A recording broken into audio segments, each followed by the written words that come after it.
Hello everyone, ShintoBean here, taking a look at my YouTube page. One thing that I started doing in the past year was doing these surveys. It's something I didn't really know much about because I never really interacted with other people's posts on YouTube before. But yeah, you can do a variety of things, and I've really enjoyed using the survey feature to ask questions, mostly about Warhammer combat cards, but occasionally about other things as well. So I'm just going to go through those and look at a few of the posts that I've made in the past year and just talk about each one. So the very first survey I did was the question, what do you think about the changes to the Battle Pass that have reduced overall rewards, but also the time required to complete it? So this is a really controversial change when it first came out, and a lot of people were complaining about it. And in fact, I think a lot of people might have left the game over it. But according to this survey, 81 votes, not a huge amount of course, but still a decent sample size, I'd say. 52% said less time in the game is a good thing, and that is the one I agree with.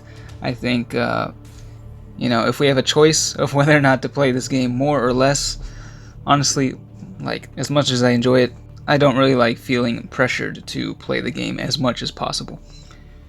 19% said they don't care either way. 30% did care quite a bit about the reward reduction, which is understandable, but overall I don't think it was really that bad. Next survey, how often should live PvP events occur in Warhammer combat cards? So these generally don't occur very often. I think it's a few times a year. I was surprised by the results for this one. 51% said they'd like to see them once a month, which is quite frequent. I personally am not a big fan of PvP. I mean, yes, it requires more strategy than playing against bots all the time.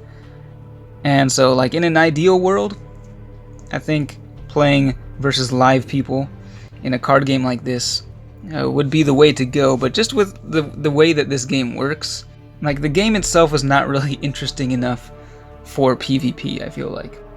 Like, for me, I think the card collection aspect is honestly one of the biggest draws to this game, rather than like super immersive gameplay. And with PvP, there were a lot of frustrating things like just waiting for the other player to take their turn, and the matches just tend to take longer, and then people could just quit prematurely, which can cause you to miss out on some of the rewards and whatnot. So yeah, at the moment PvP is not really the greatest aspect of this game. But 25% of people did think that it should be a permanent game mode. Alright, next one. What do you most often spend plasma on? So these are sort of the main things that I could think of. I think you can only have up to like 5 options in these surveys, but 21% said rush opening skull packs, which is a pretty efficient way to use plasma, but it's not really something that the game really tells you. 24% said the limited time bundles in the shop. Those are kind of hit or miss. I feel like they've been getting slightly better in recent months, though. 21% said Warlord campaign packs. These definitely used to be a really good deal. These days, not so much anymore. 15% said the big card packs in the shop. And 20% said individual, particularly epic cards in the card shop. So occasionally, yeah, there are cards in there that I really want a copy of that I will spend plasma on, but that's not very often. Alright, the next survey, Battle Scars is fun. So of course this is the modifier where the cards that get destroyed can no longer be used for the remainder of that campaign. We actually have one coming up in the next 24 hours. This one, I think, yeah, a lot of people really do not like. 43% said they strongly disagree with the idea that this is a fun game mode. I actually really like Battle Scars, but again, that's only because I'm a veteran player with a huge amount of cards in my collection. Many of them are at a high enough level that I can get through the campaign no problem. I just like how it sort of forces you to use your entire collection rather than just a few of the same cards every single game. It just adds more variety. But I can understand, especially for newer players, why you wouldn't like Battle Scars.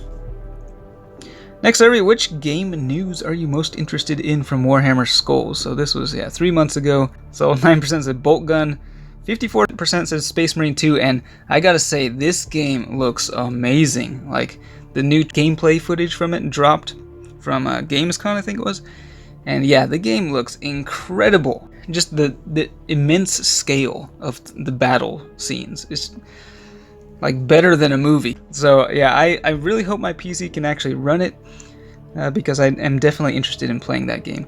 Total War Warhammer 3, I'm not a huge fan of the Total War series. Rogue Trader, not planning to play it myself. The new Age of Sigmar RTS, which at the time was still a mystery. Realms of Ruin, which I have been following, and I did play the open beta. It was not really that fun, because it was just super slow and had a bunch of bugs and stuff, but apparently they've smoothed out a lot of those rough patches, and according to the latest news, it seems to be doing better. They've released 3 out of the 4 factions so far, so but it does have a November release date, so they're just working on making the game ready for release. So I'm still interested in it. I do want to give it a chance. I hope that it is as good as a Warhammer RTS should be, though, and hopefully it doesn't follow the path of Dawn of War 3, but yeah, we'll see about that. Alright, Warpforged or Combat Cards. So of course Warpforged is another upcoming game. It's been in development for quite some time.